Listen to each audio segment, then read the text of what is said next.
మంగళగిరి మండలం పెద్దవడ్లపూడి గ్రామంలో ముఖ్యమైన బడిబాట కార్యక్రమం ఘనంగా జరిగింది. జిల్లా విద్యాశాఖ అధికారి డాక్టర్ షేక్ సలీం ఈ కార్యక్రమానికి ప్రారంభం చేశారు.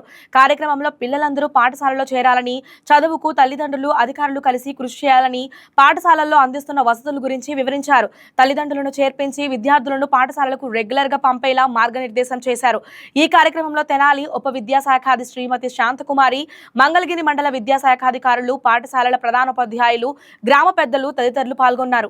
ఎన్రోల్మెంట్ డ్రైవ్ చేయడం అనే ఒక కార్యక్రమాన్ని రూపొందించుకోవడం, మరి ఆ కార్యక్రమాన్ని ఈరోజు మంగళగిరి కాన్స్టిట్యున్సీ నుంచి స్టార్ట్ చేయడము, మరి బాబు గారు, ఎంఈఓ 2 గారు, అలాగే ఎంఈఓ 1 గారు, డిప్యూటీ గారు వీళ్ళతో డిస్కస్ చేసినప్పుడు ఈ స్కూల్ అయితే బాగుంటుంది అని ముందుగా ఎక్కడి నుంచి ప్రారంభించాలనే ఉద్దేశం మీద స్టార్ట్ చేయడం జరిగింది.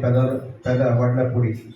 ఒకసారి మనం పాఠశాలల పరిస్థితి స్థితిగతులు ఏంటనేది ఒకసారి పరిశీలించినట్టుగైతే ఇంతవరకు గవర్నమెంట్ పాఠశాలలు ఎలా ఉండేవి అనేది, అదేవిధంగా ఇప్పుడు ఎలా ఉన్నాయన్నది తెలుసు. మనం అందరం చదువుకున్నాం. మరి వర్షాకాలం వస్తే వర్షాలు కురిసేవి, అలాగే కూర్చోవడానికి నేల బెంచీలు కానీ ఉండేవి కావు. మరి పాఠశాలకు వెళ్ళాలంటే సుమారుగా 4-5 కిలోమీటర్లు నడుచుకుంటూ వెళ్ళేటటువంటి పరిస్థితి ఉండేది. మరి ఇప్పుడు ఈ రకంగా చూస్తే మరి ప్రభుత్వము విద్యార్థులకి అందుబాటులోకి పాఠశాలలు తీసుకొచ్చి, మరి పాఠశాలలు తీసుకురావడమే కాదు, దీంట్లో వివిధ రకాలుగా పాఠశాలను వర్గీకరణ చేశారు.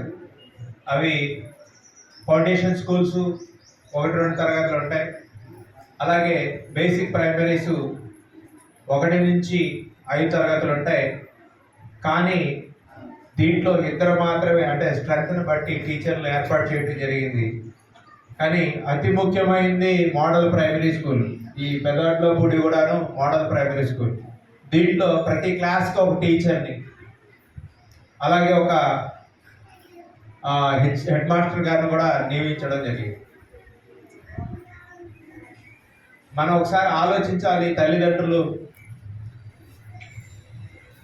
ఈరోజు ప్రభుత్వం ఎన్నో రకాలైనటువంటి విద్యార్థులకు కావాల్సినటువంటి అవసరాలు తీర్చడం అనేది జరుగుతుంది.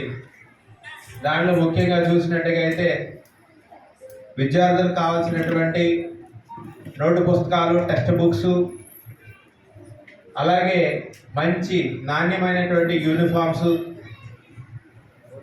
అలాగే పిల్లలు కూర్చోవడానికి మంచి బెంచీలు, అలాగే ఫ్యాన్లు, లైట్లు, చక్కటి వాతావరణంలో ఈరోజు